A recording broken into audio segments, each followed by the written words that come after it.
در وصف مادر خواندم، پدر خواندم. این خواهش دل مادرم است. یک ترانه در وصف خواهرام میخوانم. این سرود از استاد عزیز ما استاد مرادبک نصرالدین فس برای خواهرای عزیزم میخوانم، برای افجانام که در همین تالار هستند. بیاید به افتخار خواهرای نازنین ما خرسک بزنیم.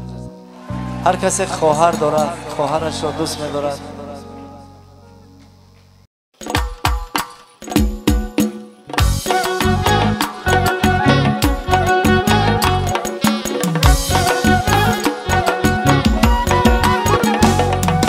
تو دیده غمگسار دارد خواهر، بوی وطن و دیار دارد خواهر.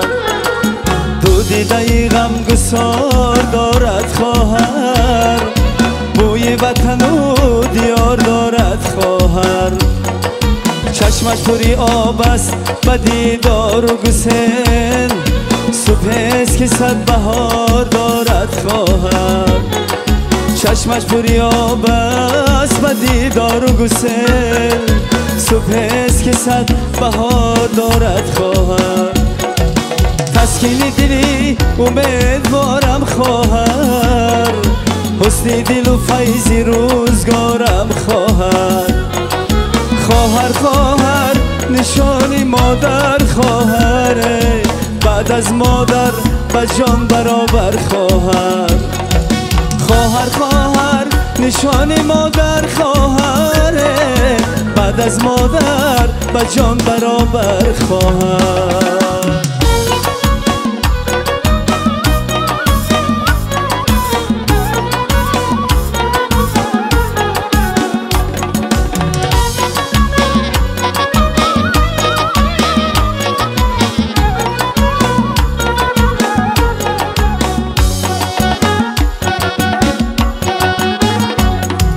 دلسوز سر نیست به هر دولم، ای مرهم داغ‌های دادر خواهر.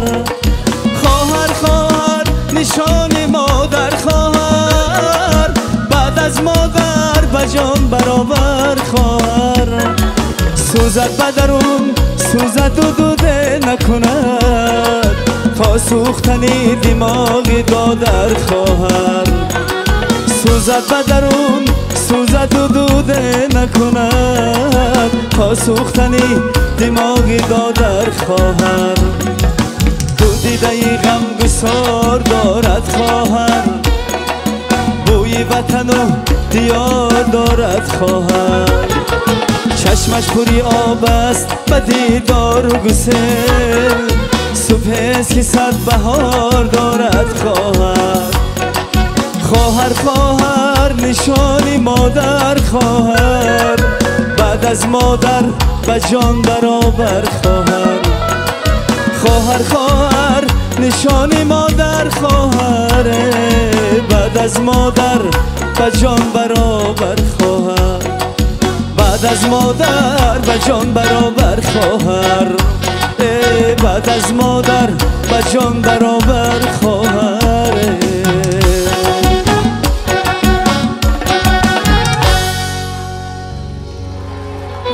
واقعا هم محبت خواهر دیگر است. البته شکر خداوند که هرچند که با امر تقدیر از فرزندای پدر از برادرها جدا شدیم، ولی خواهرها کنار من هستند، همراه مادر مهربان من و همیشه در همه پستی و بلندی زندگی همراه من خواهرها هستند.